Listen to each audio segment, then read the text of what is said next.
Start our discussion of the Poison Squad by talking about the Modern Food Regulation Agency, the FDA.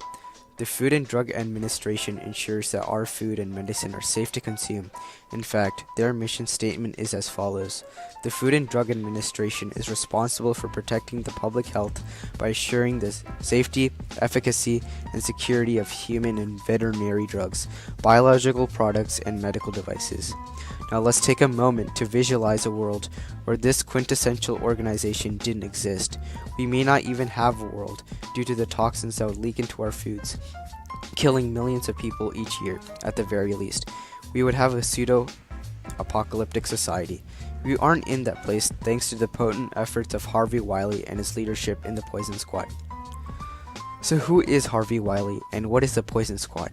Despite their abhorrent title, the Poison Squad actually refers to an organization of roughly a dozen men that combated dangerous food additives enacted by the food companies that were backed by the corrupt United States government.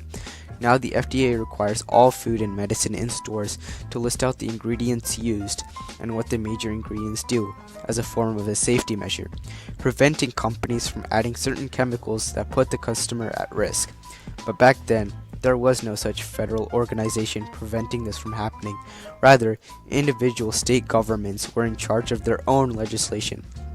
These additives were kept hidden from the public and were used to preserve food. Once these secrets were unraveled, many of these food additives were found to be detrimental to mankind over extensive periods of time, leading to concern in the scientific community. Many of the additives that used to be prevalent in the 1900s were tested and proven toxic by the Poison Squad, including borax, sulfuric acid, saltpeter, formaldehyde, and copper sulfate. One person who was especially concerned about the impending food crisis was chemist Harvey Wiley, the leader of the Poison Squad. Harvey Wiley went to the United States government and obtained a $5,000 budget to test the effects of common preservatives used during that time on human health. For his experiment, he recruited clerks and people of lower social status as test subjects. Something important to note is that all of these test subjects were males, as Wiley, like many of the men during this time, believed that women lacked the brain capacity of men. These men were purely volunteers, as they didn't make any money out of Wiley's experiment. However, they were given 3 square meals a day and a place to sleep. Wiley had hired a chef to prepare proper meals. We were able to get our hands on a day's menu for the Poison Squad from a Washington Times newspaper from that time. For breakfast, they had codfish balls, Boston brown bread, French fried potatoes, bread and butter, coffee, and milk. For lunch, they had rice soup, apple pie, bread and butter, tea, and milk. For dinner, they had chicken, peas, celery on toast, brown sweet potatoes, bread and butter, peaches, coffee, and milk. They took oaths pledging a year of service and as a part of their contract signed away their right to sue the government before joining the Poison Squad. To appeal to his audience and entice them to join the Poison Squad, Wiley and the original members used a vast amount of propaganda. When advertising their squad, they made a conscious effort to appeal to the poorer population of America, stating that they were offering 3 meals a day and free housing, for the cost of a small, safe, controlled experiment. They were largely successful in their ventures, admitting 12 people to commit to their experiments. Additionally, the media used a profound degree of propaganda when describing the Poison Squad image in order to emphasize the idea that these people were benevolent despite the unorthodox methods of Dr. Wiley. These people were shielded from the gruesome nature of these experiments and strategically exposed to the beneficial findings of Dr. Wiley and the Poison Squad. Just to reiterate, the volunteers were then given meals that contained deadly poisons such as borax, sulfuric acid, saltpeter, and copper sulfate, just to name a few. Borax, a preservative used to give meat the impression of freshness, was very prevalent in 1902. However, by eating multiple meals that contained borax, Wiley was able to record and conclude that the consumption of borax resulted in many unwarranted side effects, including but not limited to headaches, stomach aches, and various digestive issues.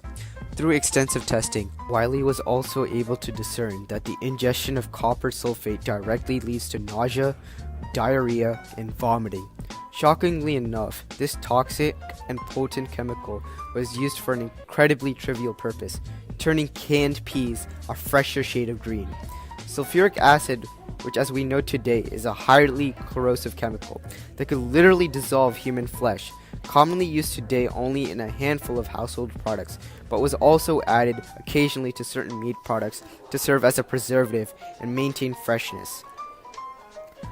However, volunteering for such a prestigious organization came with its own set of ramifications.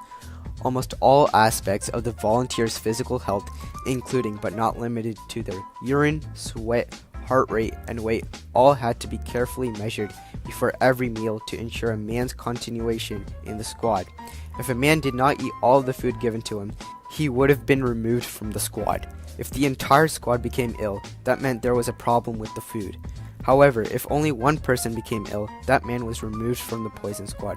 But even through sickness, even through strife, even through struggles, people were dedicated to the poison squad, most notably in the constant appraisal and the constant requests the poison squad had for admission. If that wasn't hard enough during the time of their experiments, they did not have advanced technology or the budget to afford them, with the aforementioned $5,000 budget. When compared to other lab studies during the time, Wiley's money that he received represented a small portion of the amount that the United States government gave to other researchers. As a result, they used primitive methods to collect, measure, and store the data. For example, to measure the chemical compositions of their feces, they used inefficient and questionable methods to achieve this. Despite all the severe trauma and detrimental food for many years, all but one survived their work as the Poison Squad. It was Lance Freeman, who was part of the Poison Squad, that had contracted tuberculosis shortly after his work there, and his mother, Laura Latham, believed that it was because of his ingestion of borax during Poison Squad experiments that he was unable to fight off tuberculosis. In response to such accusations, Wiley denied these allegations, but despite this, Latham decided to sue the government anyways. Latham was able to do so as the contract only binded the members of the Poison Squad, not their family. Laura ended up using the press to blame the Poison Squad for his son's death and Wiley's actions. Now let's transition to some interviews that we conducted on random strangers regarding their knowledge of the Poison Squad. We asked some people if they knew about the FDA and the Poison Squad and their correlation with each other.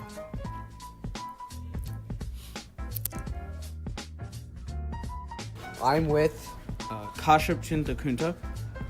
He's a random stranger I met on the street.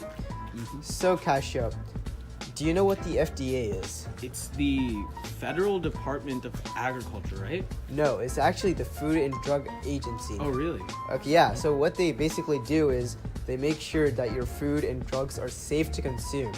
And like they make sure it's not filled with any like dangerous chemicals or anything like that. Right. Okay, so if the FDA didn't exist, what do you think your food would be filled with? Man, that's some dangerous stuff, like chemicals, poison, a lot of stuff. Yeah, and that's exactly what it was like. During the 1900s, Oh, our really? food is filled with chemicals like borax, copper sulfate, formaldehyde. So what do you think it would be like for the people living during that time? Man, they must have gotten sick a lot. Yeah, they did. Embarrassing. So Kashyap, would you voluntarily eat poisoned food 3 times a day in the name of a science experiment? No, why would I? Well, that's what the Poison Squad did. Do you know what the Poison Squad is? The Poison Squad? No, I've never heard of them. Okay, so basically the Poison Squad were a group of men who ate poisoned meals to prove that the companies were filling the food with harmful chemicals. Oh, okay. Yeah. I am with... Kinsey Che? Okay, so Kenzie, do you know what the FDA is? No. Okay, so the FDA is the Food and Drug Agency. Basically what they do is they make sure that your food and drugs are safe to consume and they're not filled with any harmful chemicals or poisons. What do you think about that? That sounds like a good idea. Okay, so what do you think your food would be like if the FDA didn't exist? Maybe I would get sick more often. And probably a lot of other people too. Spot on. Did you know during the 1900s that your food was filled with stuff like formaldehyde, copper sulfate, and borax? No. How do you feel about that? Well, I would have second guessed every bite I took. So, Kenzie, would you voluntarily eat 3 poison meals a day in the name of a science experiment? Of course not. Well, that's what the Poison Squad is. Do you know what the Poison Squad is? No. Well, the Poison Squad were a group of men who voluntarily ate poison meals in the name of science to prove that the food at that time was filled with detrimental chemicals. What do you think about that? That's pretty brave. I have to leave. I'm with Arpita, a random stranger I've met on the street. So, Arpita, do you know what the FDA is? No. What is it? Well, the FDA is the Food and Drug Agency. Basically, what they do is they make sure that your food and drugs are safe to consume. So, what do you think would happen when, what would your food be filled with if the FDA did not exist? I guess the companies would get to add whatever they want and there will be no control. Okay. Well, do you know during the time, 1900s, the food was filled with corrosive acids such as copper sulfate and borax? Seriously? Yeah. Let me ask you this.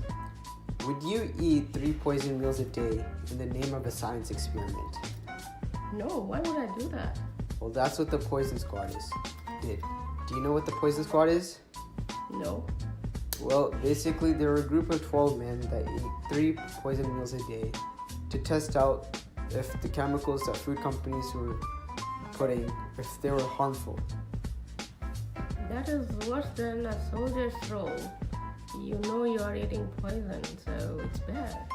Yeah, and they did it in the name of science and saved so many lives. Wow.